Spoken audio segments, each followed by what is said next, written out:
من يهده الله فلا مضل له ومن يضلل فلا هادي له أشهد أن لا إله إلا الله وأشهد أن محمدا عبده ورسوله بلغ رسالة وأدى الأمانة ونصح الأمة وجاهد في الله حق جهاده حتى أتاه اليقين قال رب اشرح لي صدري ويسر لي أمري واحلل عقدة من لساني يفقه قولي يفقه قولي اللهم يسر ولا تعسر وتمم بالخير أما بعد. Apa khabar tuan-tuan dan puan-puan semua? Harap-harapnya semua sihatlah, insya-Allah. Alhamdulillah Ustaz. Okey, jadi tuan-tuan, puan-puan, alhamdulillah dengan rahmat dan limpah kurnia daripada Allah Subhanahu Wa Taala dapat kita meneruskan lagi sesi tadabbur kita terhadap ayat Al-Quran daripada surah Al-Waqi'ah. Jadi terlebih dahulu saya nak mengajak tuan-tuan dan puan-puan kita selawat dulu 10 kali untuk Rasulullah kan. Allahumma salli ala Muhammad wa ala ali Muhammad. Allahumma salli ala Muhammad wa ala ali Muhammad. Allahumma salli ala Muhammad wa ala ali Muhammad. Allahumma salli ala Muhammad wa ala ali Muhammad. اللهم صل على محمد وعلى آل محمد. اللهم صل على محمد وعلى آل محمد. اللهم صل على محمد وعلى آل محمد. اللهم صل على محمد وعلى آل محمد. اللهم صل على محمد وعلى آل محمد. Alhamdulillah. Jadi sebenarnya tujuannya supaya saya nak bila tuan-tuan dan perempuan berselawat tu saya pun dapat pahala juga. Dan sekali kita selawat kat Nabi, Allah selawat dekat kita 10 kali kan. Selawat ni bermaksud bila kata Allah selawat dekat kita ni Allah akan pelihara kita, Allah akan jaga kita pada hari itu kan. Jadi tuan-tuan, kalau kita ada dalam situasi yang kita rasa macam kerisauan, kita dalam keadaan kebimbangan kan, contohnya kan, kalau tuan-tuan bawa kereta kan, mungkin yang tengah dengar ni mungkin dalam kereta kan, mungkin mengantuk katakan, kita risau mengantuk lagi, mungkin ada benda bahaya yang akan berlaku, tuan-tuan berselawat je. Tuan-tuan berselawat je. InsyaAllah Allah jaga tuan-tuan. Allah jaga tuan-tuan. Jadi kita dah pun sampai kepada ayat yang ke-38 dan hari ini kita akan masuk kepada ayat yang ke-39. Okay. Jadi kita nak sebelum tu nanti kalau kita sambung mungkin jadi macam mengeju sekian. Kita nak ambil sikit yang lepas tu. Allah ceritakan tentang nikmat-nikmat yang dapat kepada ahli syurga ni. Di antaranya Allah akan memberikan kepada ahli-ahli syurga ini tempat-tempat tidur yang ditinggikan. Kemudian Allah akan beri kepada dia pasangan-pasangan daripada bidadari-bidadari yang mana Allah sebut Allah menjadikan mereka ini faj'alnahunna abkara. Allah menjadikan mereka ini sentiasa dara. Okey. Kemudian Allah sebut lagi di antara nikmatnya bukan saja bidadari ini sentiasa dara, tetapi mereka ni urban atraba, sentiasa dalam keadaan sangat sayang dan juga mencintai suami dia sahaja. Kalau yang ni lah, kalau ahli syurga tu lelaki, bidadari ni dia akan mencintai suami dia saja. Dan keadaan dia adalah sebaya umurnya. Urban tu sebaya umurnya. Urban atroba tu sangat mencintai suaminya dan juga terlampau sayang kepada suaminya. Dan sebaya umurnya, atroba ni, sebaya umurnya. Jadi mereka ni semua nikmat-nikmat yang Allah berikan semua ni untuk siapa? Li ashabil yamin. Okey, semua yang disebutkan tadi ini, nikmat-nikmat yang Allah sebutkan tadi ini untuk ashabil yamin. Orang-orang yang menerima buku catatan amalan mereka daripada tangan kanan. Tangan kanan. Okey, kemudian siapakah golongan tangan kanan ni kan, kita dah cerita dah sebelum tu, tapi di sini Allah sebut dalam ayat yang ke-39, Allah sebut sullatun minal awwalin. Iaitu sebilangan besar daripada orang-orang yang terdahulu. Sebilangan besar daripada orang-orang yang terdahulu. Selepas pada tu kan, dia menurut ada orang kata apa ni, di antara asbab nuzulnya, apabila turun ayat ni, ada yang mengatakan sahabat ni sedih lah. Adapun ada orang-orang yang kemudian ni, mereka ni sedih, orang yang terdahulu je. Maksudnya apa? Umat-umat yang terdahulu, umat sebelum umat Nabi Muhammad ni, mereka ni lah yang daripada zaman Nabi Adam ni, mereka ni dah dimasukkan dengan umat-umat yang terdahulu, kaum-kaum yang terdahulu. Jadi ada sahabat yang berasa macam sedih sikitlah, umat-umat yang terdahulu je kan. Kemudian barulah turun ayat yang ke-40 ni, wasullatun minal akhirin kan, dan sebilangan besar juga datang daripada orang-orang yang kemudian. Jadi sahabat rasa oh alhamdulillah juga, rupanya kita pun boleh masuk juga, bukan orang-orang yang terdahulu saja, kita pun boleh masuk juga dalam golongan yang mendapat kitab amalan daripada tangan kanan. Okey. Kemudian itu sampai ayat 40. Sampai ke ayat 40, Allah cerita tentang golongan muqarrabun, golongan tangan kanan. Maksudnya golongan orang-orang yang mendapat keuntungan dan juga orang-orang yang mendapat nikmat daripada Allah Subhanahu Wa Taala. Okay, kemudian dalam ayat yang ke-41, sekarang ni kita nak masuk ayat ke-41, lepas kita kan nikmat-nikmat tadi, daripada ayat 41 ni Allah nak menceritakan pula kepada kita tentang golongan yang rugi pula. Tadi golongan yang untung, yang dapat nikmat. Sekarang ni ayat 41, golongan yang rugi, golongan yang mendapat janji-janji yang tak best. Tadi janji yang best, sekarang ni janji-janji yang tak best. Jadi siapakah orang yang akan dapat janji-janji ataupun azab yang tak best ni? Allah sebut ashabus shimal ma ashabus shimal, dan puak kiri. Puak kiri ataupun golongan kiri, dan ma ashabus shimal, alangkah seksanya keadaan puak kiri itu. Puak kiri ini adalah golongan yang dihumbankan ke dalam neraka. Jadi ada sebahagian mufassirin yang mengatakan mereka ini dihumbankan ke dalam neraka bukanlah disebabkan mereka ini melakukan kesyirikan saja. Bukanlah mereka ini orang yang dihumbankan ke dalam neraka ini bukanlah orang yang menyekutukan Allah sahaja, tetapi termasuk juga yang termasuk dalam neraka itu adalah orang-orang Islam yang mereka ini banyak melakukan dosa. Tapi ayat ni disebut secara umum. Kan? Macam mana pula kalau orang yang dia punya timbangan dosa dia dan timbangan pahala dia sama banyak. Timbangan dosa dan pahala dia sama banyak. Jadi kan, ada siapa yang boleh jawab tak? Kalau sekiranya timbangan itu kedudukan dia sama berat, maksudnya orang ini dia banyak melakukan kebaikan ke dia banyak melakukan kejahatan? Kalau timbangan dia sama berat, ada siapa yang cuba nak jawab? Ada yang nak jawab?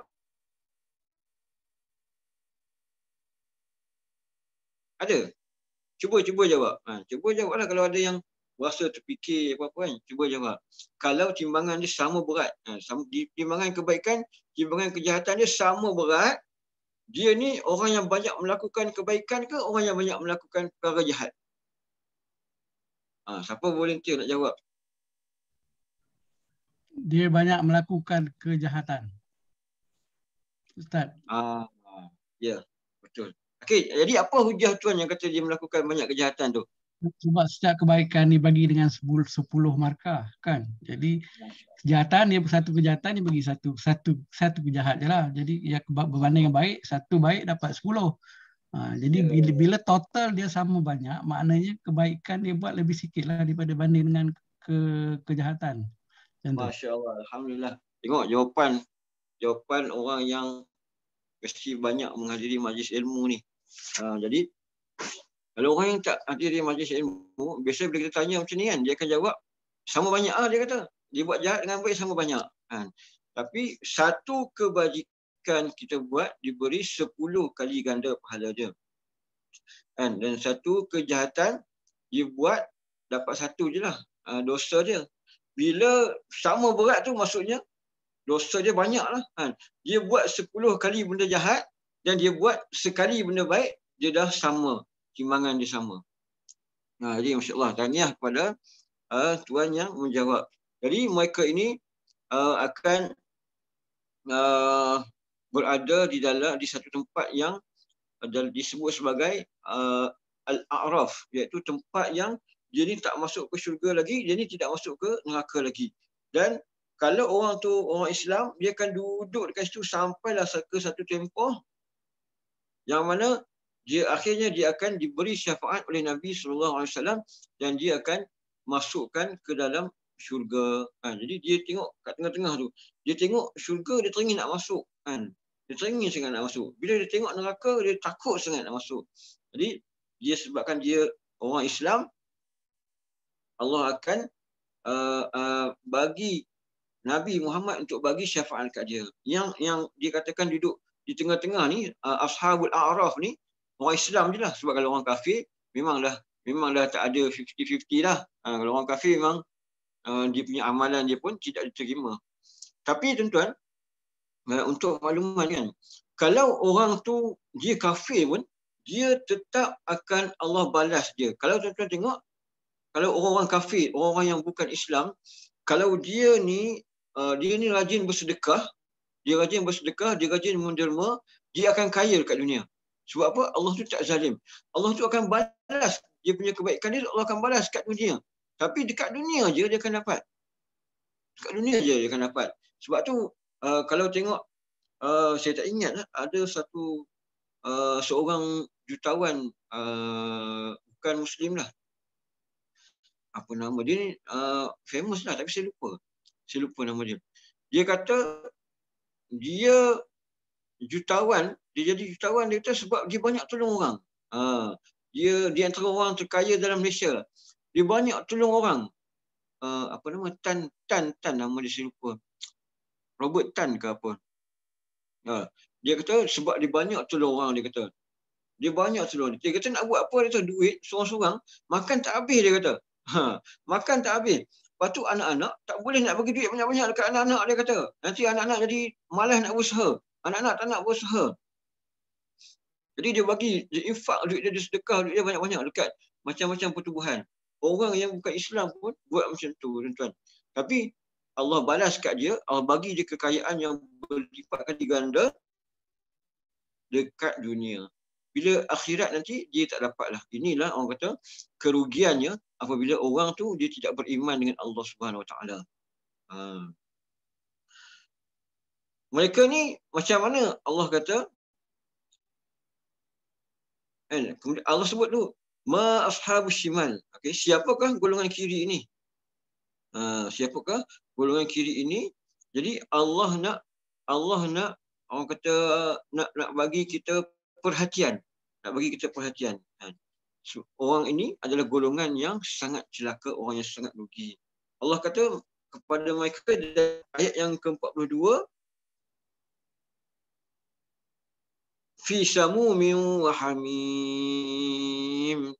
Mereka diseksa dalam angin yang membakar dan air yang menggelegak. Dalam angin yang membakar dan dalam air yang menggelegak. Dia dalam angin dan dia bukan api lagi ni. Dia bukan api lagi, dia angin. Api cukup membakar. Kita kalau kita nak tengok contoh tuan-tuan, kita tengok dekat dunia ni, kita kata macam air fryer lah kan, air fryer. Walaupun dia guna angin, dalam tu dia tak guna api kan, dia guna angin je untuk panaskan, tapi cukup untuk memasakkan ikan siakap seekor. Ikan siakap ke, ayam ke, boleh menjadikan benda tu jadi masak, kita boleh makan. Walaupun dengan angin. Nampak tak? Ini contoh yang kita boleh nampak lah kat dunia. Kan? Kemudian, fi samumin, dalam wak yang panas. Dalam wak yang panas. Dan angin tu, wak ataupun angin tu, dia bukan sahaja panas, dia dikatakan dia beracun. Dia beracun. Kalau kita, sesiapa yang pernah masuk ke sauna, kan, sauna ni setengah orang dia rasa macam kepanasan wak tu, setengah orang rasa rimah, setengah orang rasa tak boleh tahan. Kalau dia panas sangat pun kita tak boleh tahan. Ini apatah lagi wak panas yang berada di dalam neraka. Okay. Wahamim. Okey. Dan air yang panas. Tadi bukan saja wak yang panas, air pun panas juga. Kan? Dah duduk dalam wak panas. Air pula panas. Orang kata macam kita ni dicelur dalam air. Jadi tuan-tuan dan perempuan, kita kena, orang kata, banyak-banyaklah kita doa, kan? Banyak-banyaklah kita buat amalan yang menjauhkan kita daripada azab-azab ni. Kan? Banyakkan berselawat, kan? Banyakkan menyebut subhanallah wa bihamdi, subhanallahil azim. Benda ni Nabi kata benda yang ringan pada lidah, kan? Tetapi sangat disukai oleh Allah. Dan kalimatan khafifatan 'ala lisan, sabilatani fil mizan, habibatani ila rahman. Dua perkataan yang sangat ringan pada lidah, kan? Khafifatan 'ala lisan, saqilatan fil mizan, sangat berat pada timbangan Allah, dan habibatan ila rahman. Terbalik, habibatan ila rahman, sangat disukai oleh Allah dan sangat berat pada timbangan Allah. Jadi tuan-tuan, kita kebanyakan kita ramai orang bila duduk dalam kereta, contohnya dalam kereta nak pasang lagu, kan? Nak pasang lagu, nak dengar lagu, sedangkan lagu-lagu tu tak menambah pahala kita pun, dan tidak meningkatkan darjat kita pun. Jadi tuan-tuan, start pada hari ni kita set. Bila kita dengar lagu je, terus kita nak gantikan dengan pasang ayat Quran, kan? Kadang-kadang bila kita dah biasa dengar lagu, kita sambil drive ke apa ke, mulut kita tu ternyanyi lagu yang kita biasa dengar tu, kan? Kadang-kadang kita bukannya dengar, kadang-kadang lagu tu bukan kita minat pun. Disebabkan lagu tu kadang-kadang kita pergi pasar raya kita dengar, kita pergi restoran kita dengar lagu tu orang pasang. Lama-lama lagu tu termain dalam otak kita, kita pun secara tak sengaja terlantunkan lagu tu. Jadi bila kita macam tu je, tersebut je lagu tu, kan? Terus kita, oh subhanallah, alhamdulillah, la ilaha illallah, ataupun kita pun gantikan dengan subhanallah wa bihamdi, subhanallahil azim. Itu gantikan. Ini adalah perkataan yang sangat ringan pada lidah, dan sangat disukai oleh Allah, dan sangat berat pada timbangan Allah Subhanahu wa taala. Jadi tuan-tuan, dah panas, kan? Air pun panas, kan? Udara pun panas. Dikatakan air ni berada pada level kaki kita. Berada level kaki. Bukan kita lah, na'udzubillah. Bukan kita, ahli neraka. Pada level kaki dia. Pada level kaki dia.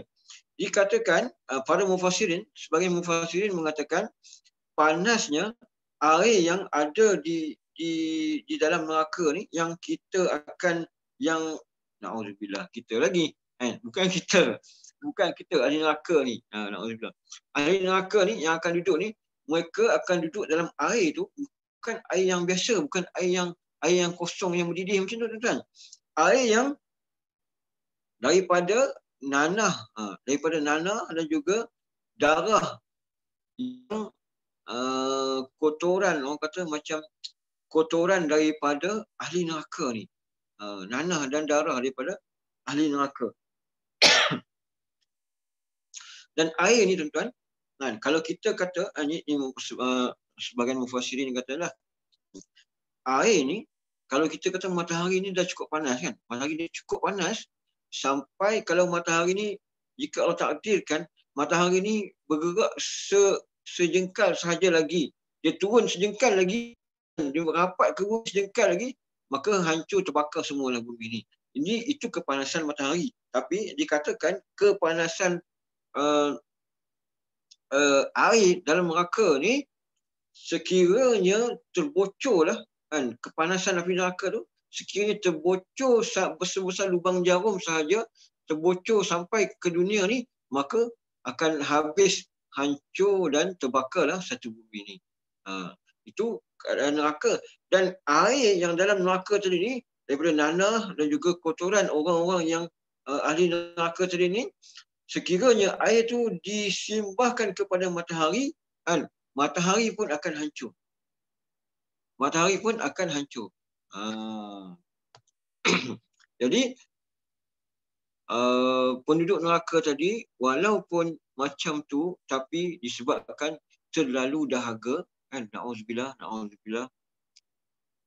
disebabkan terlalu dahaga, kan, mereka terpaksa minum juga. Mereka macam nak minum juga. Walaupun tak nak minum, tapi macam tak tahu, dah tak boleh nak fikir kita masa tu. Kan, dahaga sangat, panas sangat. Kan, bila minum, setiap kali minum tu akan menggelegaklah dan menghancurkan usus mereka, menghancurkan urat perut mereka semua ni. Kan, ada yang mengatakan sampai tercabut, sampai berjatuh kepala dia, sampai kepala dia jatuh. Itu dia punya kepanasan. Sedangkan orang-orang yang di akhirat nanti ni, sama ada orang tu di ahli syurga ataupun dia tu ahli neraka, Allah dah upgrade dia punya body dia, kekuatan badan dia Allah dah upgrade. Supaya apa? Kalau orang yang beriman, Allah, kita ni dibesarkan badan kita mengikut saiz Nabi Adam yang mengatakan 60 hasta, kan. Kita ni dibesarkan sehingga dikatakan gigi kita pun macam bukit, sebesar bukit gigi kita. Sebab apa? Kita dibesarkan untuk kita merasai nikmat. Untuk merasai nikmat. Bila kita besar ni, banyak sikit nikmat kita boleh rasa. Dan untuk ahli neraka pula, dia jadi besar badan dia supaya dia cukup merasai azab. Supaya dia boleh merasa azab cukup. Orang kata apa ni? Banyaklah dia boleh merasa azab dengan sesungguh-sungguhnya. Jadi mereka ni Allah kata, Allah sambung lagi dalam ayat yang 43, wazillim yahmum. Okey, serta naungan dari asap hitam, kan? Serta naungan dari asap hitam. Kalau kita tengok dekat dunia ni, kalau kita kata ada naungan ataupun ada bayang, kita akan merasa sejuk, kita akan merasa. Tapi tuan-tuan, saya pernah merasa kalau tuan-tuan pernah pergi ke Yaman, saya duduk di Yaman 10 tahun, ada satu tempat dia nama dia Hudaidah. Nama Hudaidah. Di sini, di tempat tu, masa saya pergilah kat situ. Masa saya pergi, cuaca dia macam cuaca hari ni. Kalau hari ni kalau dekat tempat saya ni mendung. Cuaca dia teduh, dari segi pancaran matahari dia teduh. Macam saya rasa tempat tuan-tuan mungkin sama kot. Macam mana tempat tuan-tuan panas tak sekarang ni? Kalau tempat saya redup sekarang ni. Okay. Dia dari segi pemandangannya, dia redup macam ni. Tetapi udara dia panas. Udara dia panas. Kalau tempat kita, kalau kita duduk di bawah bumbung, kita akan rasa teduh lah. Kita akan rasa teduh dan tak panas lah. Tapi dekat situ, dekat Hudaidah di Yaman, masa saya duduk sana. Tapi Hudaidah tu bukan saya duduk lah, saya pergi ziarah kat situ. Dia punya bawah bumbung dia tu tetap panas. Tetap panas. Tuan-tuan tak boleh bayangkan. Sebab dekat Malaysia, kita tak ada cuaca macam tu. Kita kalau kat Malaysia, panas, kita duduk bawah bumbung, kita jadi sejuk. Tapi dekat sana, panas, kita duduk bawah bumbung, masih lagi panas. Masih lagi panas. Sebab udara dia panas. Jadi Allah kata apa? La baridin wala karim. yang tidak sejuk. Yang tidak sejuk dan tidak pula memberi kesenangan. Tidak sejuk maksudnya memang tak sejuk langsung dalam neraka kan, dalam neraka. Kita pun tahu manusia ni memang suka keadaan sejuk, keadaan yang nyaman kan, tapi di dalam neraka memang tidak ada lagi nikmat tu, tidak ada lagi nikmat sejuk tu, memang tak ada lagi. Wala karim ni yang tidak selesa, yang tidak memberi kesenangan, yang tak sedap duduk kat situ. Tidak ada tempat kita kata dalam neraka ni langsung tidak ada tempat yang kita kata, kat sini tak selesa, panas, boleh berganjak pergi ke tempat lain. Tak ada langsung tempat yang kita boleh duduk dengan selesa di dalam neraka. Ini yang kata ayat persenda, ayat mempersendakan ahli neraka. Allah nak mempersendakan ahli neraka. Maksudnya apa? Bila Allah kata tidak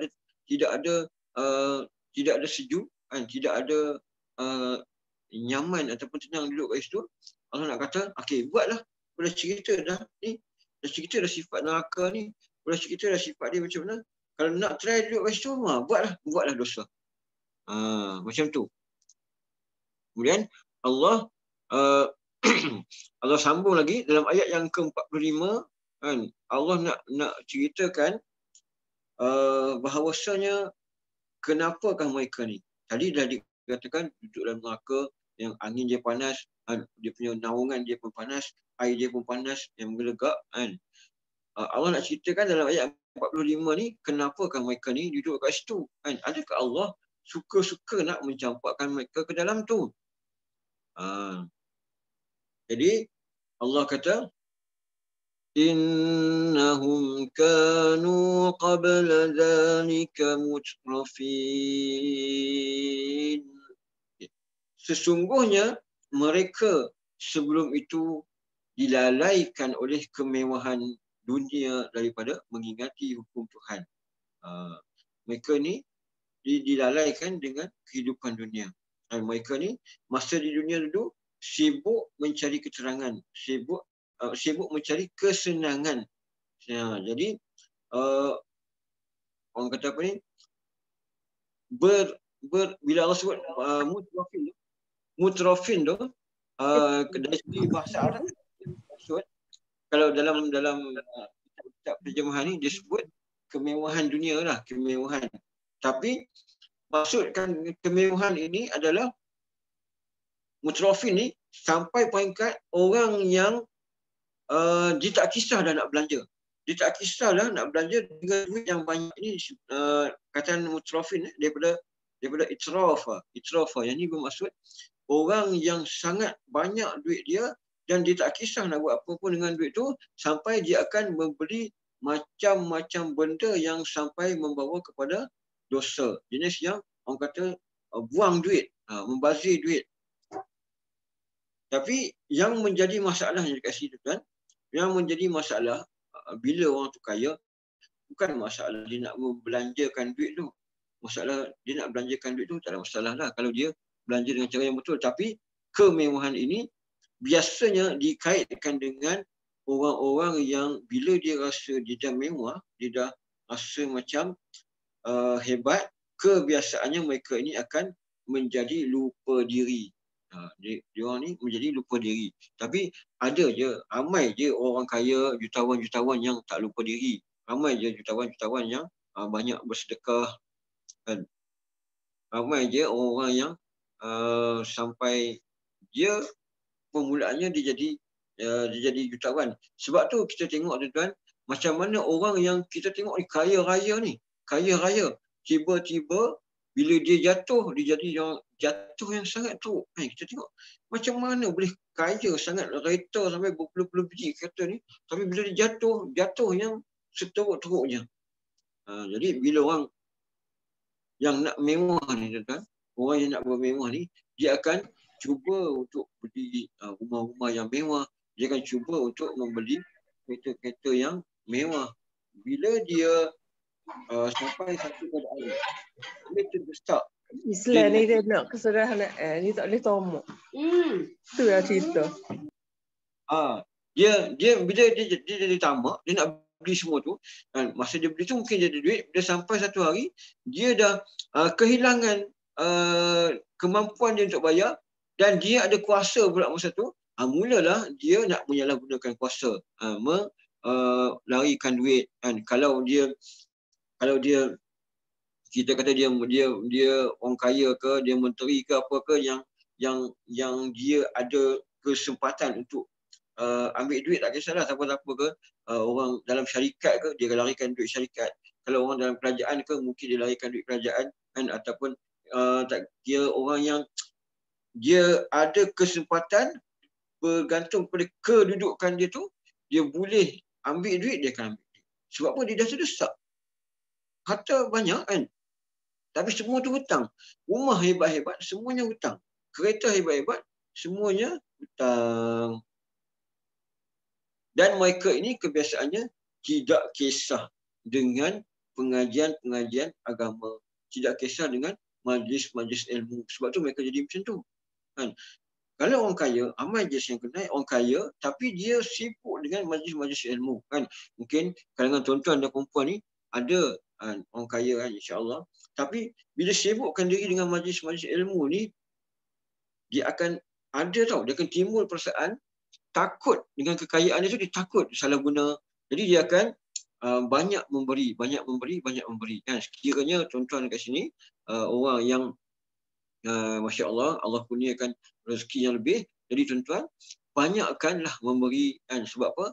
Nabi satu hari Nabi duduk dengan sahabat, Nabi tanya, siapakah di kalangan kamu ini harta waris dia lebih dia sayang daripada harta dia sendiri?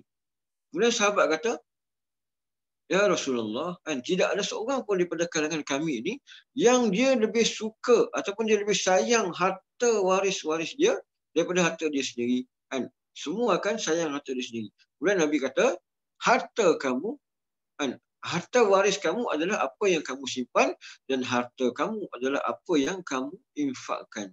Dan Nabi sebut, as-sadaqah tudfi'u ghadabar rahman.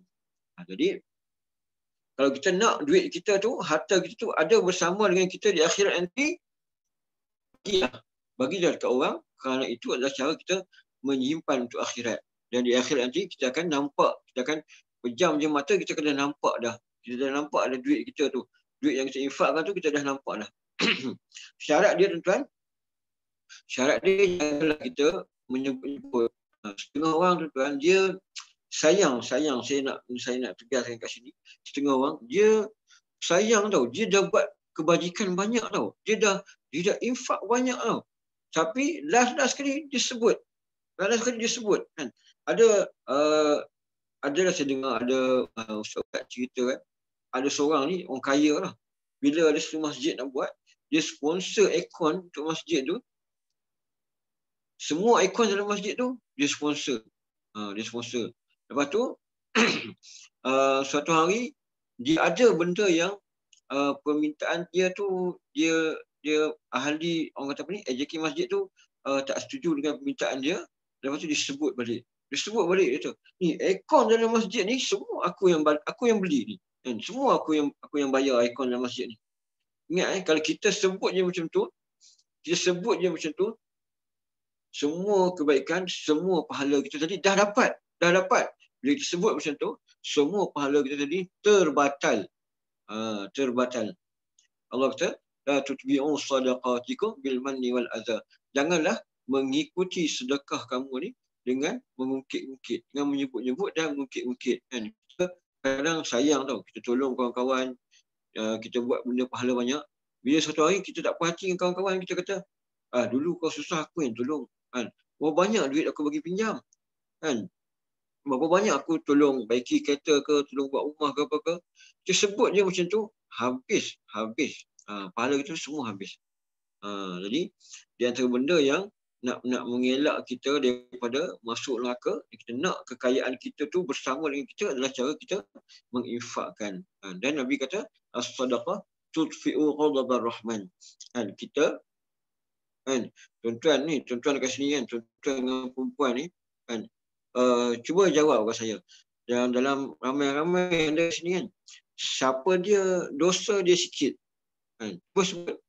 Saya tak nampak muka kan. Siapa dosa dia sikit je? Cuba cakap, saya Ustaz. Ada tak? Siapa dosa dia sikit? Baik. Ada? Siapa yang dosa sikit?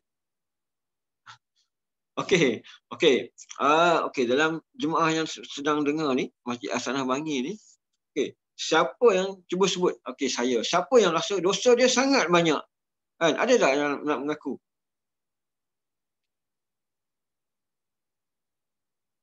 Tak ada juga.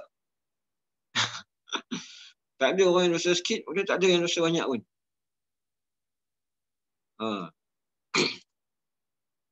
Okey. Tak apa. Kan? Walaupun orang kata mungkin segan lah nak sebut kan. Tapi setiap orang akan mengakui kata dosa dia banyak kan. Tapi bila kita dah dosa banyak kan, kita je tahu sebenarnya dosa kita tu apa benda yang kita buat belakang orang yang orang tak nampak, apa yang kita cakap kat orang tak nampak kan, orang tak tahu, kita je yang tahu kan. Jadi kita je yang boleh tahu kata kita ni memang dosa kita banyak, termasuklah saya sendiri. Jadi bila kita dosa banyak tuan dan puan-puan, sudah tentulah kan, kita ni orang kata kemungkinannya kita termasuk jugalah dalam golongan yang Allah murka. Allah murka kan. Sebab apa? Yang tak ada dosa ni Nabi je kan. Nabi je. Kita ni kemungkinannya Allah murka kat kita. Tapi Nabi dah ajar kita kan, bahawa ada satu benda yang boleh memadamkan kemurkaan Allah kepada kita, iaitu bersedekah. Nabi kata, as-sadaqah tudfi'u ghadabar rahman. Sedekah itu memadam kemurkaan Allah. Oh, tak boleh unmute ni. Okey, tak boleh unmute. Okey.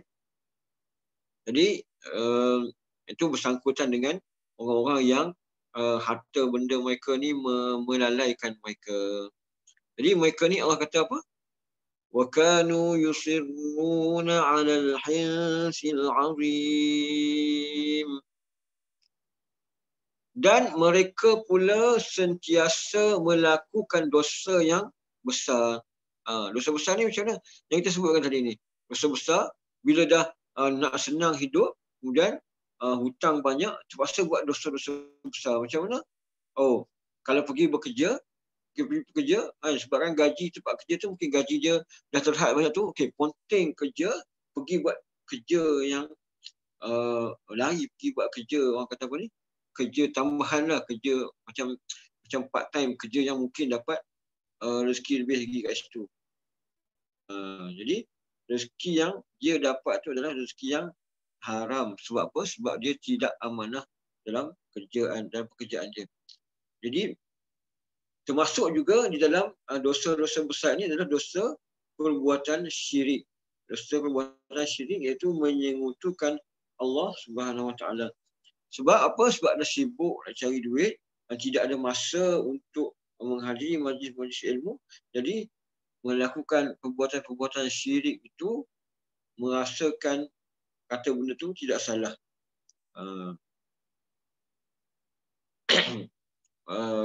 Ramai orang yang jumpa bomo lah, buat bagi kononnya sebagai ada orang nak cari pasangan, guna buat pengasih dan sebagainya. Jadi semua tu bomo, semua tu sihir, benda tu syirik, benda tu menyengutukan Allah. Okey. Jadi selepas pada tu, bila dah kata mereka ini sentiasa melakukan dosa besar, dan Allah sebut sifat mereka ni dalam ayat yang ke-47, mereka ini menolak hari kiamat dan juga hari akhirat. Mereka ni tak terima, mereka ni tak percaya. Allah kata apa? وَكَانُوا يَقُولُونَ أَإِذَا مِتْنَا وَكُنَّا تُرَابًا وَعِظَامًا أَإِنَّا لَمَبْعُوثُونَ. Dan juga mereka selalu berkata, adakah sesudah kita mati serta menjadi tanah dan tulang, betulkah kita akan dibangkitkan hidup semula? Dan mereka ni dulu masa dekat dunia dulu ni, mereka ni selalu kata-kata macam tu. Mereka selalu ulang-ulang kata kami ni kalau kami dah mati dulu, kalau kami dah mati, adakah kami ni akan dihidupkan? Logik ke kami ni akan dihidupkan? Dan mereka ni mengeluarkan dalil-dalil yang daripada kepala otak mereka sendiri. Jadi apakah jadi Allah sebut kat sini, apakah dalil-dalil ataupun hujah yang mereka yang menolak kata hari kiamat, menolak hari akhirat itu, hari pembalasan itu dengan dalil-dalil ataupun hujah daripada kepala otak mereka sendiri, iaitu mereka akan mengatakan إِذَا مِتْنَا وَكُنَّا تُرَابًا وَعِظَامًا. Adakah apabila kami mati dan kami jadi tanah dan tulang, kami dah hancur. Jadi mereka kata mengikut cara pemikiran mereka, bila dah jadi tulang, bila dah jadi hancur ni, mereka rasa tulang yang hancur tadi ni dah tidak boleh nak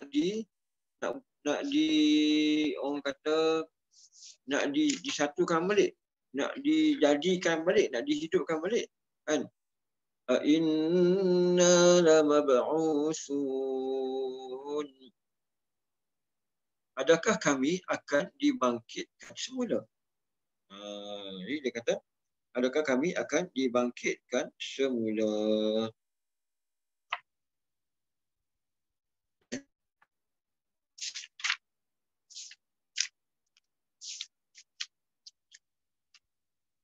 Okay, jadi mereka kata, adakah kami akan dibangkitkan semula?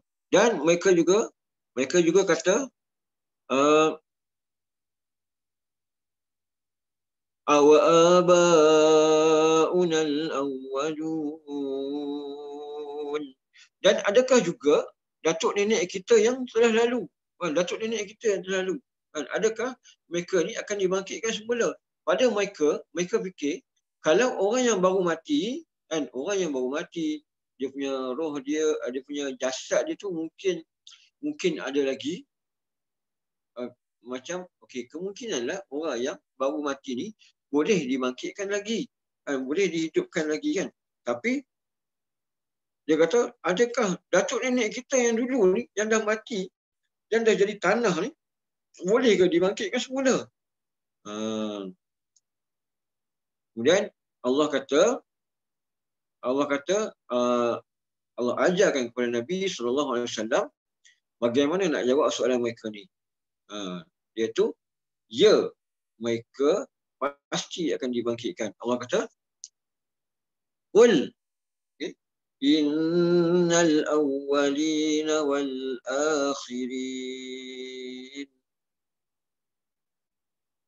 Katakanlah, sesungguhnya orang-orang yang terdahulu, minal awalin, orang-orang yang terdahulu, iaitu orang-orang yang kita katakan sebagai datuk nenek moyang kita lah, daripada zaman Nabi Adam lagi, orang yang terdahulu, wal akhirin, dan orang-orang yang kemudian. Maksudnya kalau kita dekat tengah-tengah, orang yang terdahulu sebelum kita, datuk nenek moyang kita, daripada zaman Nabi Adam yang kita tak pernah jumpa dia, yang terdahulu ni lah. Kemudian wal akhirin, dan anak-anak cucu kamu yang akan datang kemudian. Jadi Allah kata, bila mereka bertanya, orang yang dah dulu ni dah mati, dah hancur ni, logik ke mereka nak dibangunkan semula, dibangkitkan semula? Jadi Allah kata, yang terdahulu pun akan bangun, yang terkemudian pun akan bangun.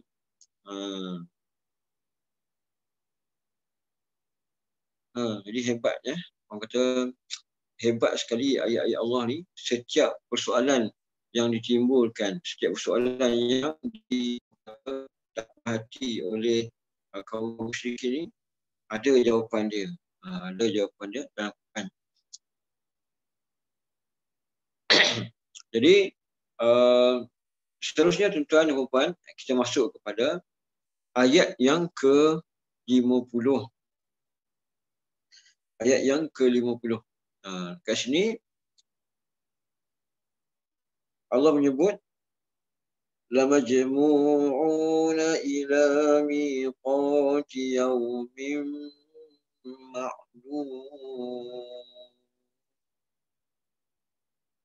Tetap akan dihimpunkan pada masa yang ditentukan pada hari kiamat yang termaklum. Okay. Dan majmu'un akan dihimpunkan semua sekali,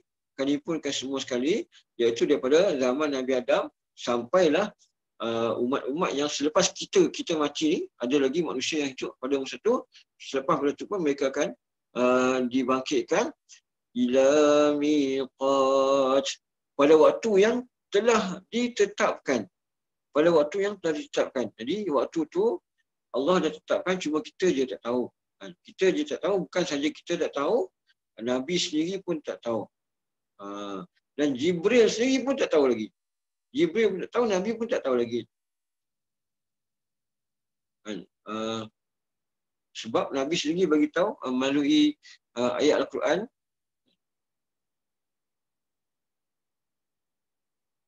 Macam mana ayat tu? Yas'alunaka 'anis sa'ah ayyana mursaha. Okey, mereka bertanyakan kepada kamu, bilakah hari kiamat? Bilakah ianya akan berlaku? Ayyan mursaha.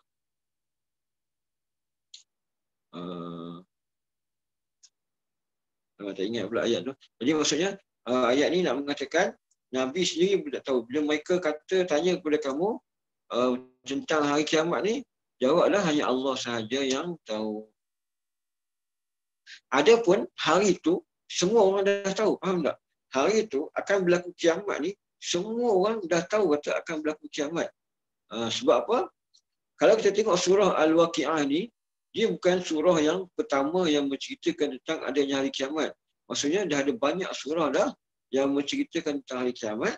Dan surah Waqi'ah ini, dia dah orang kata di akhir-akhir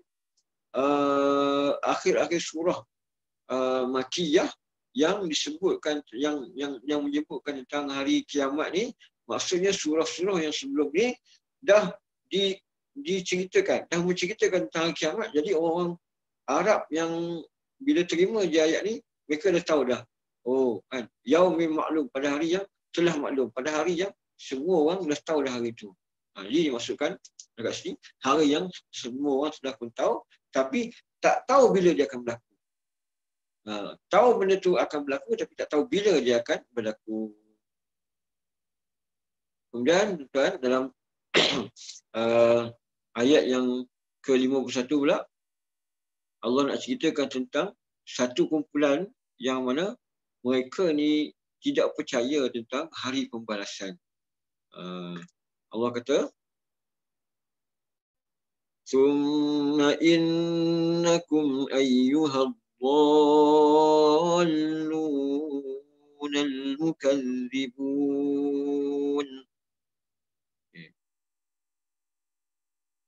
Kemudian sesungguhnya kamu, wahai orang-orang yang sesat, yang mendustakan hari kiamat.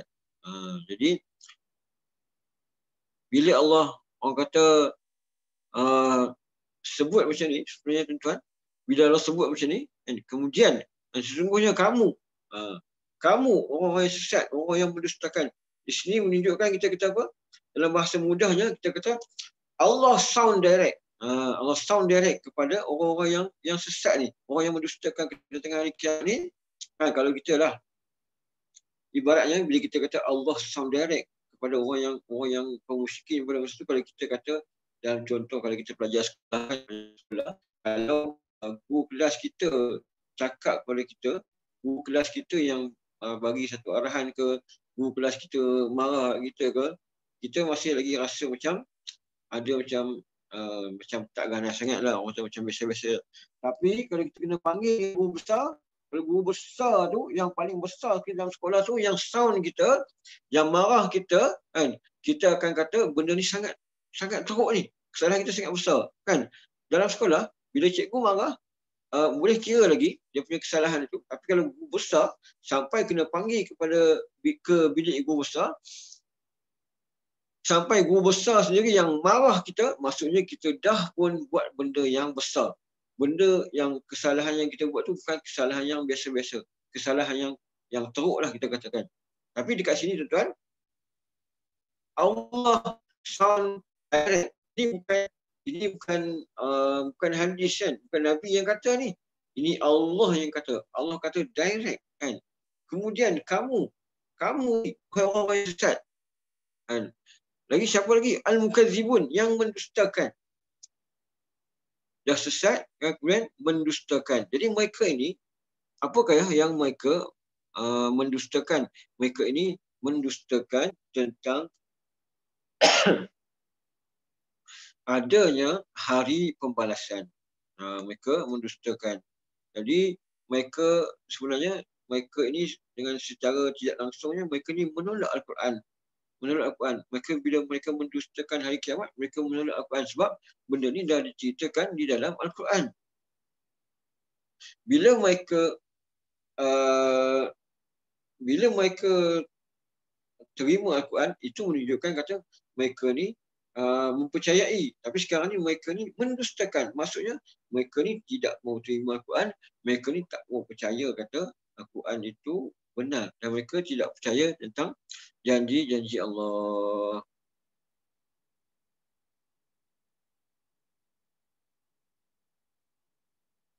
Jadi lepas pada tu, kan, selepas pada tu, bila dah disebutkan sifat-sifat tadi ni, mendustakan, tak percaya janji-janji Allah, kan, orang-orang yang sesat ni, kemudian Allah kata lagi, la'akiluna min syajarin min zaqqum. Okey. Tetap akan makan pada hari itu dari sebatang pokok, iaitu pokok zakum. Itu pokok zakum. Sebab apa dikatakan mereka tetap akan makan? Mereka tetap akan makan sebab orang kata bila dah sangat kelaparan, kan, walaupun yang ada tu hanyalah pokok zakum saja, mereka akan makan. Mereka akan makan. Jadi bila kita la'akiluna min syajarin, dan mereka akan makan daripada sebatang pokok. Mereka akan makan daripada sebatang pokok. Okay, jadi secara logik, saya nak ajak tuan-tuan kita fikir sikit. Kalau kita tengok dekat mana-mana pun,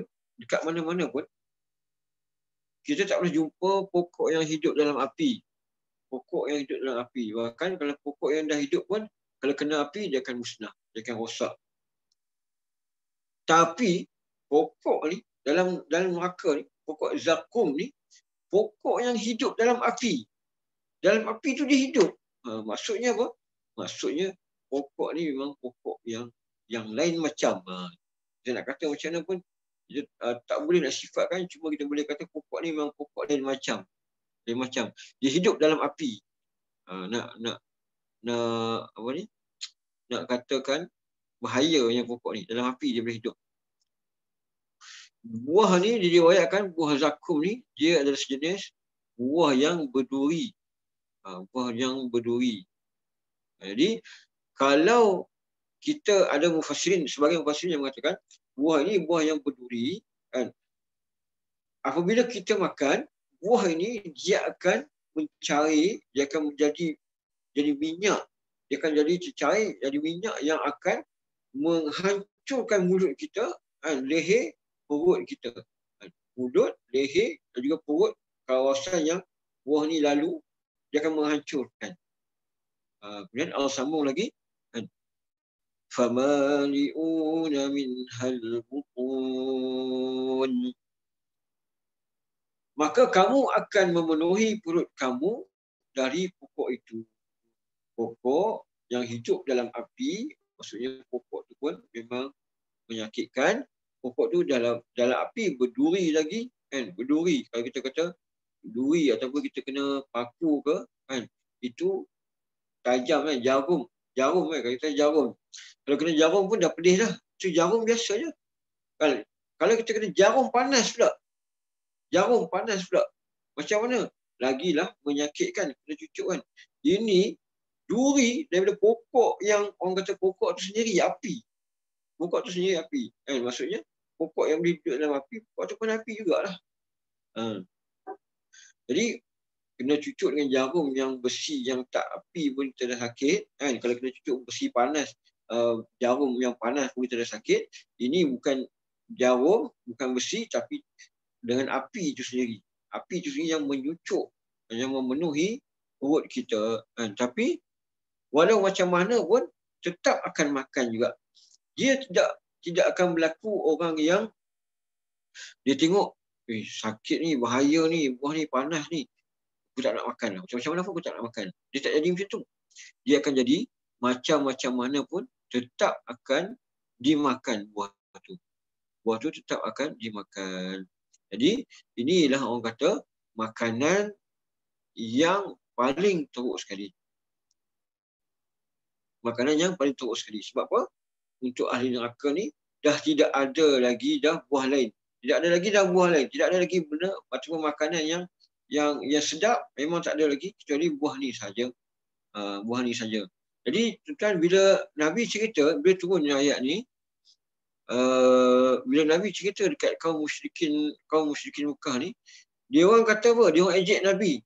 Kan? Ni dekat ayat ni lah. Dia orang ejek Nabi. Dia orang kata, kan, bila Nabi cerita neraka lah, Nabi cerita ada makan buah zakum lah, dia orang kata, oh, maksudnya ada juga makanan dalam neraka ni. Jadi kami bolehlah makan. Dia cakap macam tu. Orang musyrikin ni, ada juga makanan dalam neraka. Jadi kami bolehlah makan. Jom.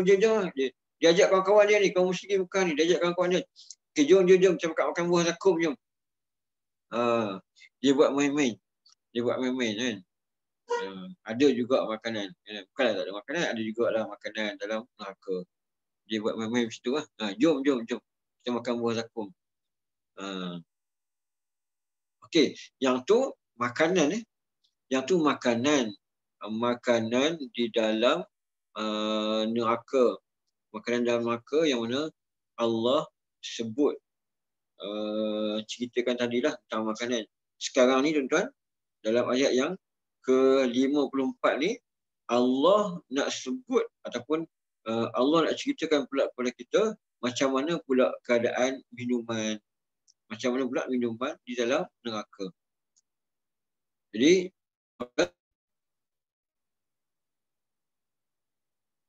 فَشَارِبُونَ عَلَيْهِ مِنَ الْحَمِيمِ.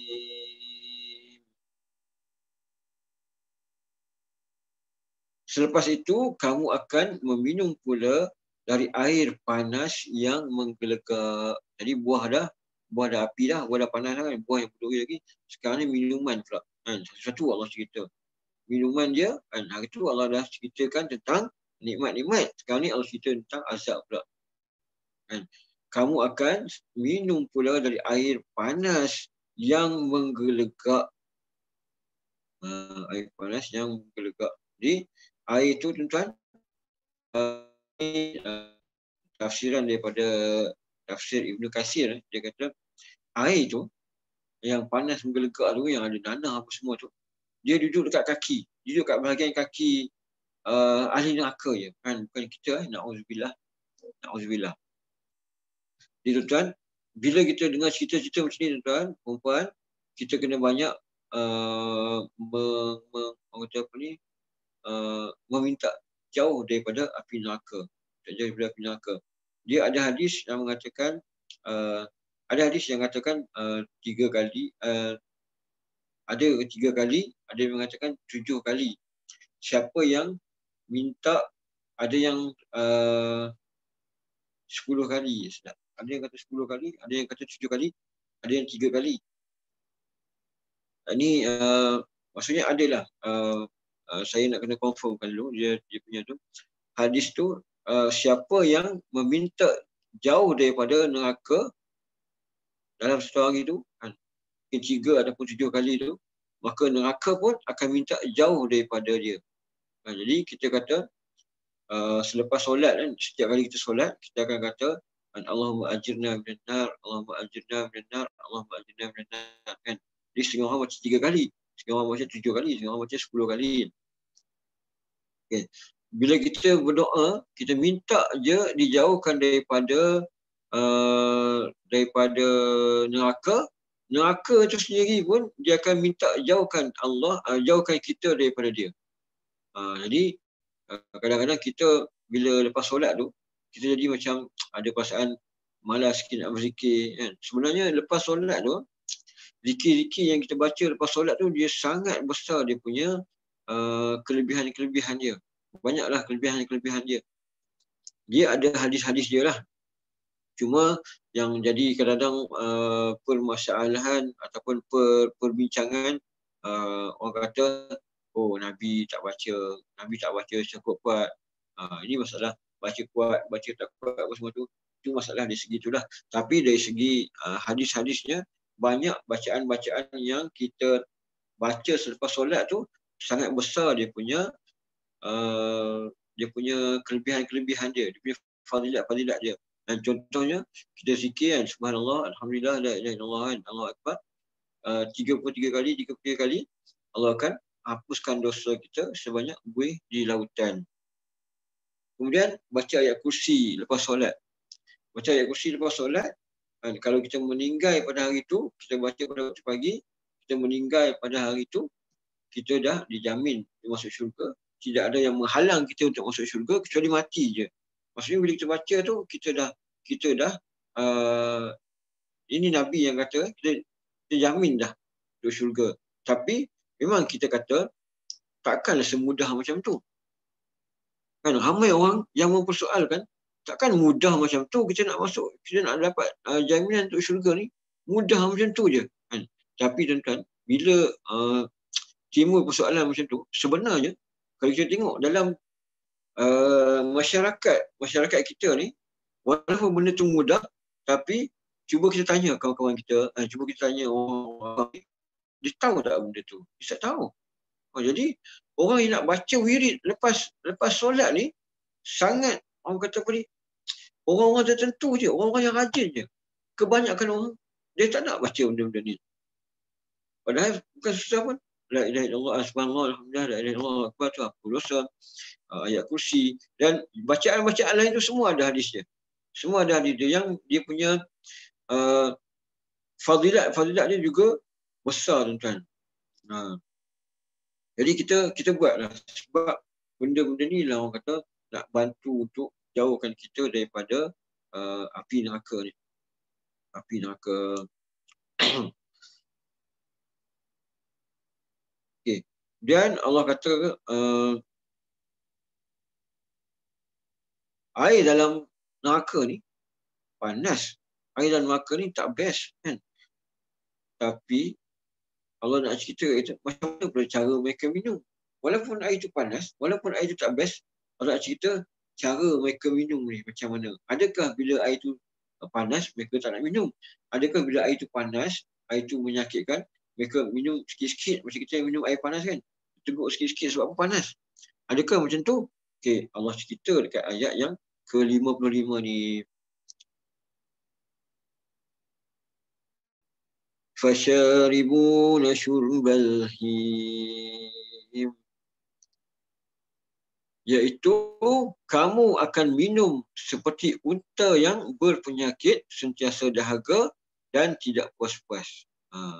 Kamu akan minum seperti unta yang berpenyakit, sentiasa dahaga. Jadi sejenis penyakit unta ni, dia ada penyakit yang dia sentiasa dahaga. Sebab tu Allah sebut, kenapa Allah sebut unta ni? Jadi kita tengok kan, kenapa Allah sebut unta. Allah tak sebut lembu, Allah tak sebut haiwan lain. Kan? Dia ada unta ni, dia ada satu penyakit yang kalau kita tahu unta ni memang dia boleh minum banyak. Dia boleh minum banyak. Dan dia ada tempat simpanan dekat badan dia tu, dia ada tempat simpanan air. Dia boleh minum banyak. Dia kata kat sini, unta yang berpenyakit. Apa penyakitnya? Sentiasa dahaga. Dan tidak puas-puas. Diminum macam mana pun tak cukup.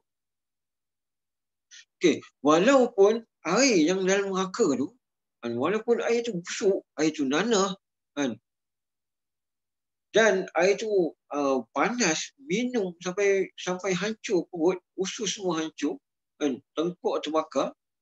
Walaupun macam tu, mereka ni tetap minum. Minum pula minum macam mana?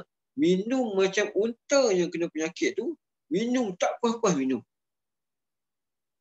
Macam mana unta yang dia kena penyakit dia minum? Bukan sekadar dia minum tak puas-puas dia minum banyak. Dia minum banyak, dah lah pedih, dah lah sakit. Kan ahli neraka ni dia akan minum banyak, betul-betul banyak dia minum. Walaupun tuai orang perut habis semua, walaupun hancur perut dia, dia akan minum banyak. Jadi, unta yang kena penyakit ni, dia akan minum betul-betul banyak dia minum. Macam orang kata, dia dahaga betul. Dan macam seolah macam lama tak jumpa air. Tapi dia sebabnya dia berpenyakit sebenarnya. Sejenis penyakit yang sangat dahaga. Jadi dia minum betul-betul minum lah. Orang kata, gila lah minum lah. Bahasa kasarnya. Minum, gila lah minum. Lebih kurang macam tu lah. Okay. Dia Ibn Abbas and Ibn Abbas gitulah. Ibn Abbas, Ibn Abbas, kemudian Mujahid, Sa'id, Ibn Jubair, Ikrimah. Jadi mereka ni kata, Al-Him, Syurbal Him tadi kan. Fasyaribuna Syurbal Him. Okay. Minum macam unta yang berpenyakit dahaga. Okay. Him tu, perkataan him tu, dia kata, satu penyakit yang kena unta, apabila kena unta ni, unta yang dihinggapinya selalu merasa kehausan selamanya hingga ia mati. Ini Ibn Abbas kata. Ibn Abbas dalam mentafsirkan, Ibn Abbas ni, dia tafsirkan ayat ni, dia kata, him tu adalah penyakit yang kena unta. Bila dia kena penyakit ni, dia tidak akan puas minum selama-lamanya sampailah dia mati. Penyakit tu bawa ke mati lah. Jadi, dia kata dalam riwayat Ibn Abbas tu, dia kata, maka demikian pula halnya ahli neraka Jahannam. Mereka tidak pernah merasa kenyang dari minum air yang panas mendidih itu, maka mereka akan minum dan minum kerana tidak hilang dahaga mereka. Ini Ibn Abbas kata. Jadi di sini tuan-tuan, orang kata satu fenomena, satu situasi yang sangat menakutkan. Kita kalau nak minum air panas pun, kan?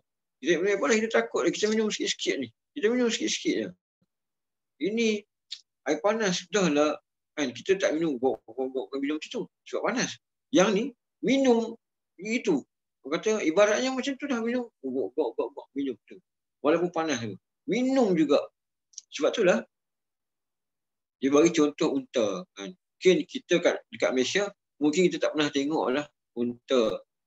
Kita tak pernah tengok unta. Kalau unta dia minum ni, orang kata setakat 2-3 baldi tu memang tak cukup lah.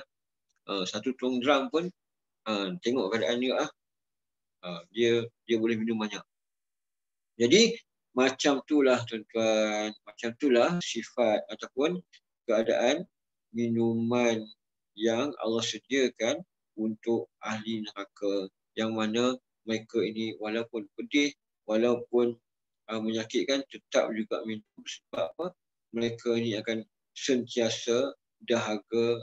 Selama-lamanya duduk dalam neraka tu akan sentiasa dahaga. Kan? Kemudian dalam ayat yang ke-56, Allah sebut, hadza nuzuluhum yawmaddin.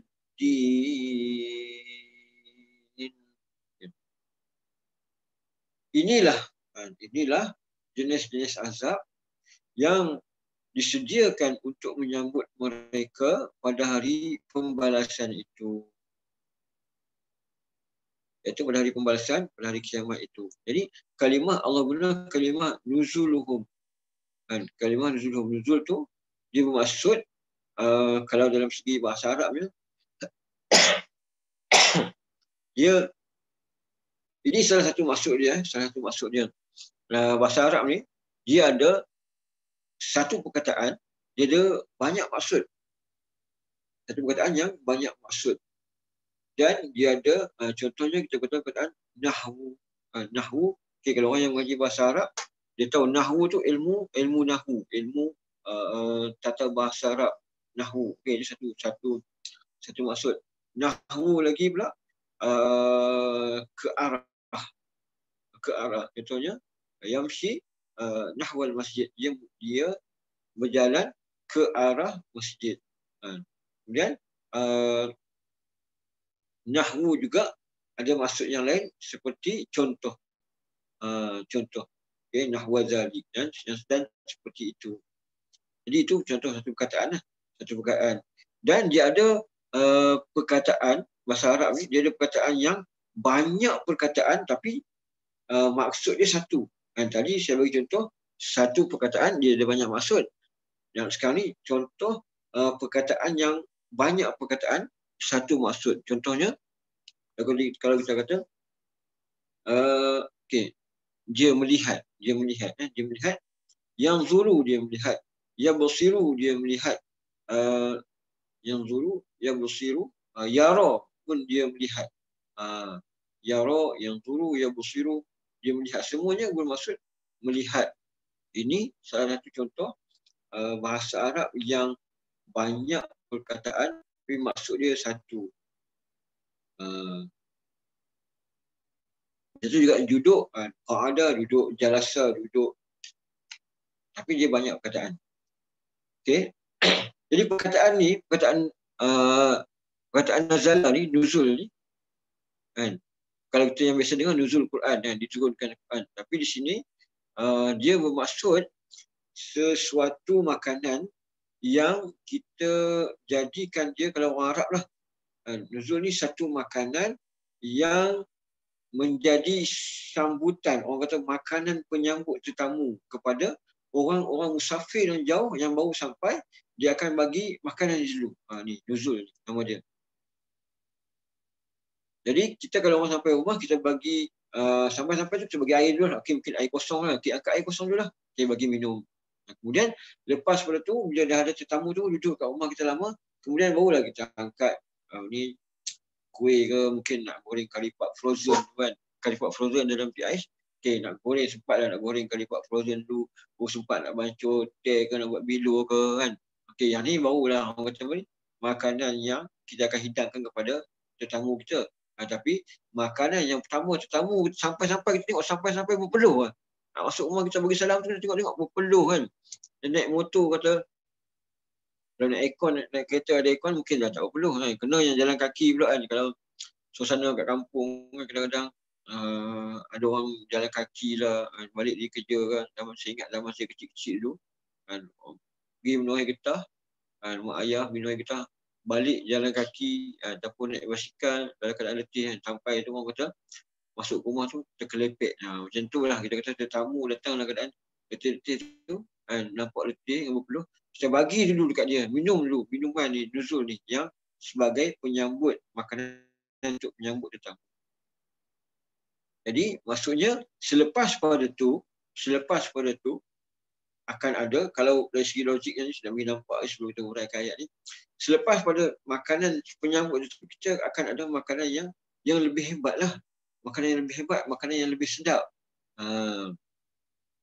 Tapi dekat neraka tadi ni, buah zakum tadi tu, buah yang tajam, yang berapi, yang panas tu, buah tu sebagai buah penyambut tetamu. Allah cerita buah tu je. Sebab apa? Buah penyambut tetamu. Dan ada lagi buah-buah lain yang Allah tak cerita kat sini. Dan ada makanan-makanan lain yang Allah tak ceritakan. Ini ikut tafsiran sebagai mufassir. Sebab apa? Sebab apa dia kata macam tu? Kalau kita dalam syurga, kita saya guna kata kita ni, insya-Allah kita semua, saya dan tuan-tuan, insya-Allah kita jadi ahli syurga. Kalau dalam syurga kita makan tu sedap, kita makan tu sedap, kemudian kita makan lagi semakin sedap. Besok kita makan lebih sedap pada hari ni. Lusa kita makan lebih sedap pada besok. Kan? Bahkan dalam sebiji buah ni yang kita makan tu, contohnya kita buah delima ke, buah apple ke, kita gigit yang pertama tu kita rasa sedap sangat dah. Kan? Kemudian bila kita gigit kali kedua tu, jadi lagi sedap. Gigit kali ketiga lagi sedap. Walaupun buah yang sama. Sebab apa? Sebab dalam syurga ini tidak ada nikmat yang kita rasa macam sama je. Kan? Kalau sama je kita akan rasa biasa. Jadi Allah sediakan nikmat yang bukan biasa-biasa untuk kita. Kita akan rasa setiap detik kita akan rasa lebih best, lebih hebat, lebih sedap. Jadi dalam syurga macam tu, Dalam neraka pun dia macam tu kan. Buah zakum dulu. Ni nuzuluhum. Ini buah penyambut tetamu. Buah zakum dulu. Lepas pada tu sudah semestinya lah ada buah ataupun makanan yang lebih teruk lagi. Lebih teruk lagi. Sebab ahli syurga dia akan setiap hari bertambah nikmat dia, dan ahli neraka setiap hari dia akan bertambah azab dia. Jadi kalau macam dari segi logiknya kita tengok, takkan ahli syurga bertambah nikmat, kemudian ahli neraka macam tu je kan. Jadi ahli neraka pun dia semakin azab lah, semakin teruk lah. Dulu di dunia dia teruk sangat, dulu tak mau dengar cakap kan. Lawan sangat Allah Ta'ala. Allah dah janji dah, Allah dah cerita dah ni. Allah dah cerita dah kat sini macam mana sifat makanan penyambut tetamu pun dah macam tu. Jadi kita ni tuan-tuan, setiap hari kalau boleh minta lah lindung, tak jauh daripada neraka kan, supaya kita tak kena ni kan. Kalau kita tak nak dengar juga, kita yang akan terima benda ni. Adakah kita nak? Jadi buatlah benda-benda yang elok, jangan mempupat orang, jangan sakitkan orang. Jadi makanan ni permulaan, dan Allah akan bagi makanan yang lebih teruk lagi. Mudah-mudahan kita semua dijauhkan daripada makanan ini. Jadi inilah orang kata tuan-tuan, Allah sebut sebelum ni Allah sebut tentang sifat-sifat orang-orang yang kita kata daripada awal-awal perbahasan kita ataupun perbincangan kita, Allah nak ceritakan kepada kita ada 3 golongan. 3 golongan. Golongan pertama yang mana Allah sebutkan sebagai golongan muqarrabin. Muqarrabin ni adalah golongan yang masuk syurga tanpa hisap. Masuk syurga tanpa hisap. Yang mana Allah sebut mereka ni adalah golongan yang kebanyakan mereka adalah daripada golongan-golongan umat yang terdahulu. Orang yang mula-mula beriman. Okey, itu golongan muqarrabin. Ataupun disebut muqarrabun. Yang mana mereka ni dia ada juga kitab amalan mereka ni dibaca juga, tapi dibaca mudah-mudah je. Dibaca mudah-mudah, tak ada soal jawab. Okey, betulkah kamu ada buat sekian-sekian? Ya, ya Allah. Okey. Kamu ada buat ni? Ya. Kamu ada buat ni? Ya. Kamu ada buat ni? Ya. Okay. Selepas pada muqarrabin ni, golongan kanan ni yang menerima buku daripada tangan kanan ni, golongan yang akan masuk ke syurga juga. Tapi kitab amalan mereka ini, kitab catatan amalan mereka ini akan dipersoalkan dengan lebih teruk sikit lah. Ada soal jawab dia. Kenapa kamu buat benda ni? Kita pun ada alasan. Aku dulu macam ni. Sebab itulah aku buat macam ni. Jadi cakap banyak dialog, soal jawab lah apa semua. Soal jawab, orang kata banyak cerita. Ini golongan kanan ni. Berbanding golongan muqarrabin tadi, kamu buat macam ni? Ya. Kamu buat macam ni? Ya. Okey, lepas. Okey, settle. Yang ni dia banyak tanya sikit.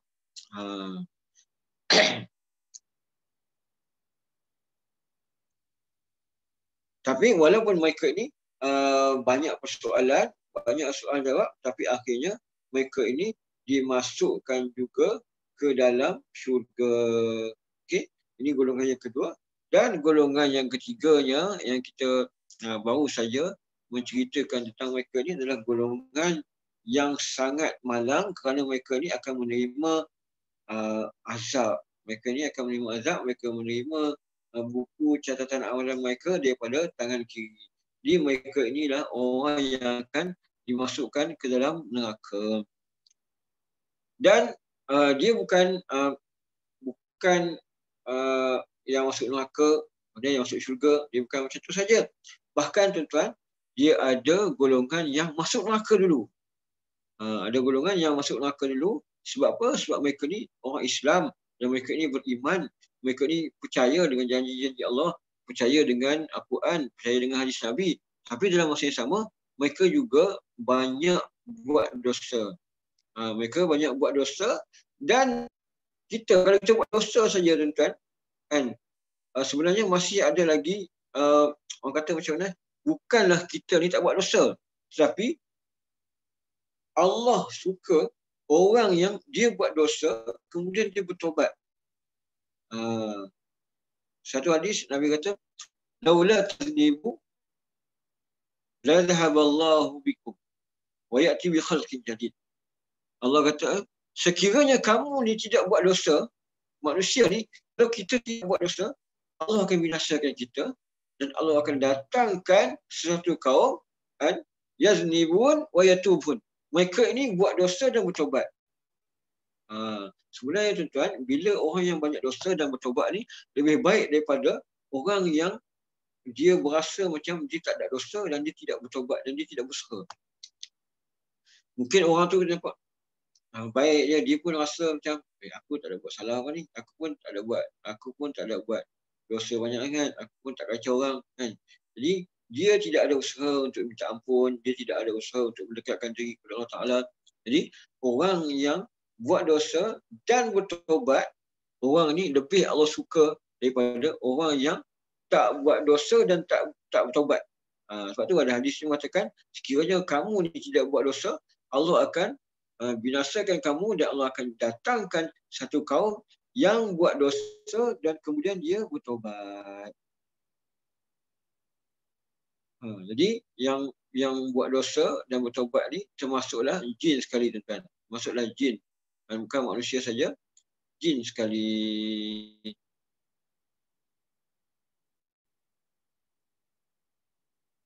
Kemudian bila dah dibakar dalam neraka, bila dah diazab dalam neraka, bila dah dibersihkan di dalam neraka, barulah mereka ni akan dimasukkan ke dalam syurga. Mereka ni walaupun masuk ke dalam syurga, orang kata dah masuk dalam syurga pun, mereka ini dikenali.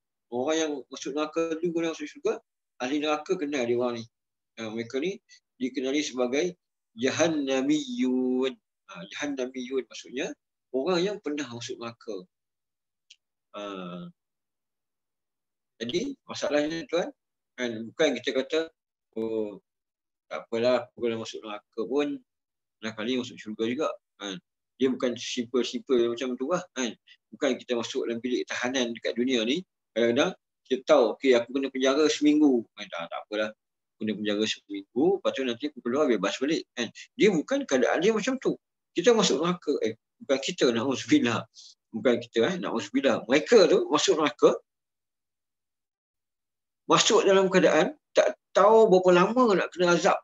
Macam mana dia nak kira? Bukan ada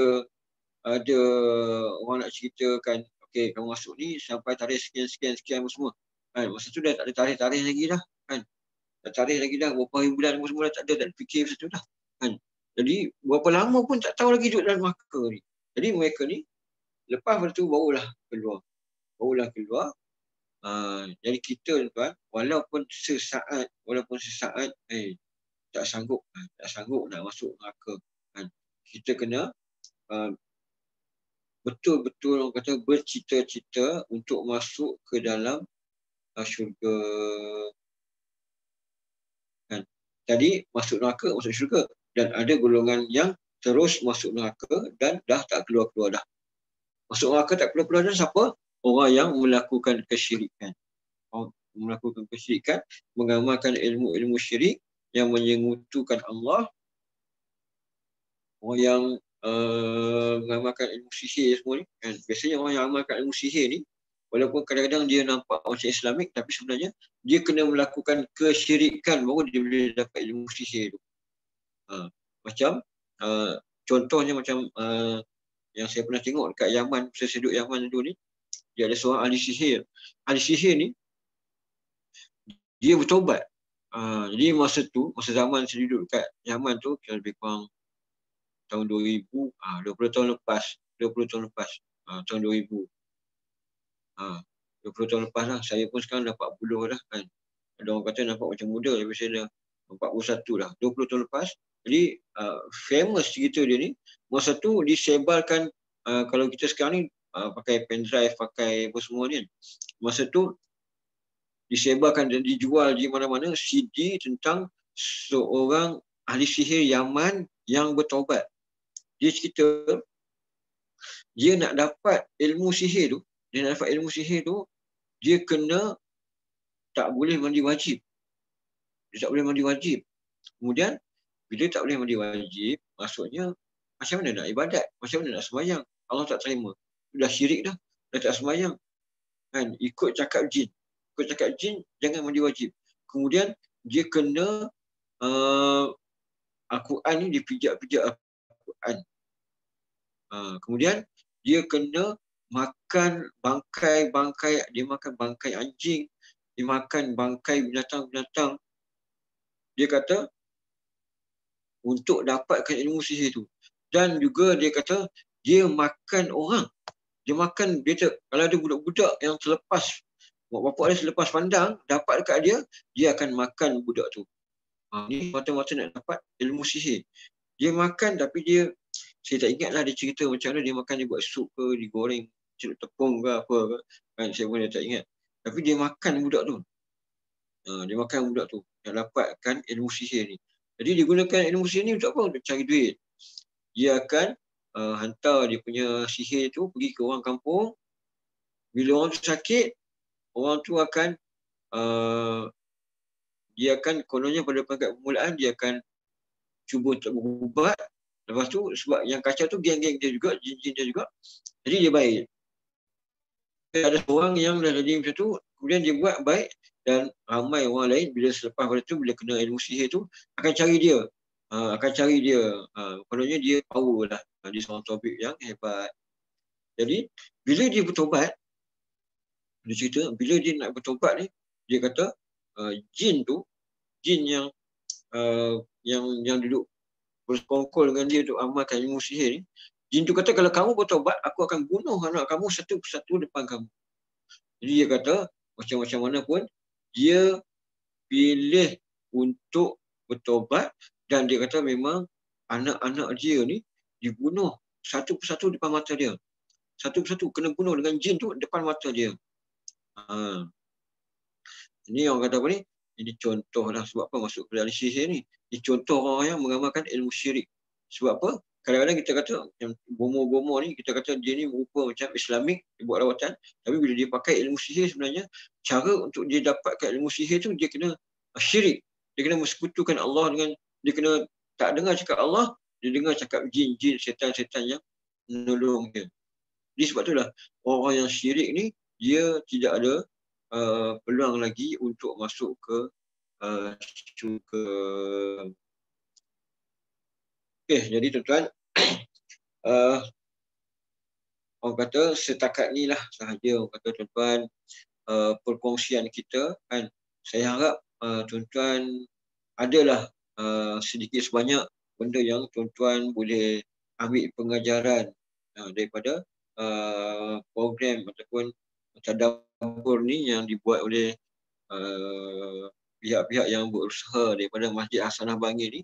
Jadi sangat besar pahala mereka ni tuan-tuan. Kan AJK masjid ni kadang-kadang dia orang ni rasa macam kerja-kerja dia orang tu macam biasa-biasa je, tapi dia orang lah yang menyedarkan ramai orang, besar pada dia orang. Jadi terima kasihlah banyak-banyak kepada Masjid Hasanah Bangil ni, AJK dia yang berusaha, yang buat program macam ni. Dia ramai tuan-tuan dan perempuan yang hari ni yang hadir program ni. Jadi tuan-tuan dapat orang kata manfaat daripada tadabbur ni. Sebab walaupun kita baca Al-Quran terjemahan, setakat terjemahan je, dan kita pun tak faham. Contohnya kalau dalam bahasa kita kata, okey, Ali makan nasi. Kita kata, oh Ali makan nasi. Tapi dia punya tafsiran dia, apakah dimasukkan dengan nasi tu?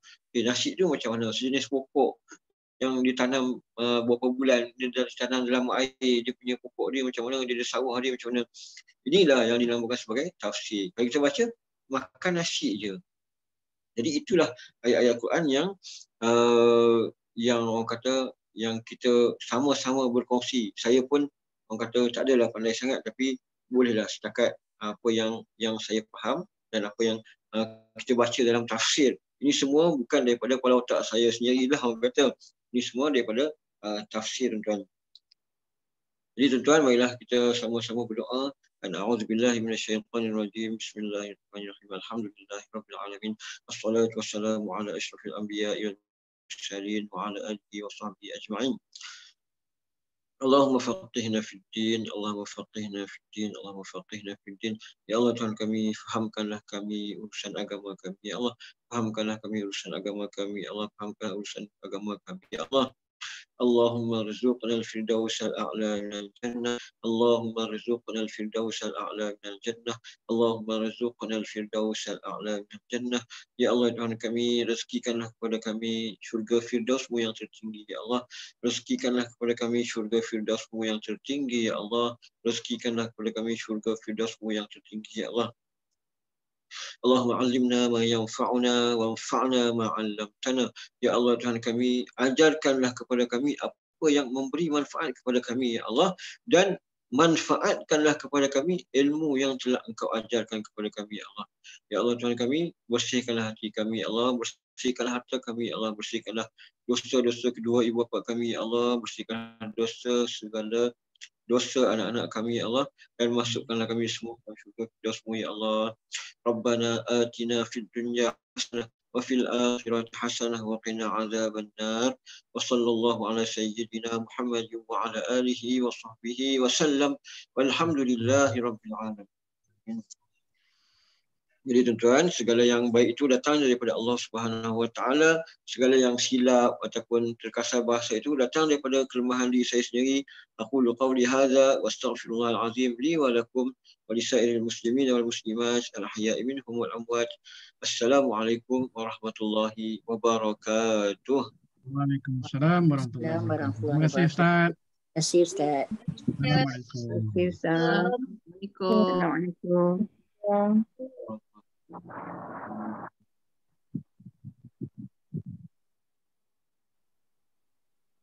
Jazakallahu khairan Ustaz.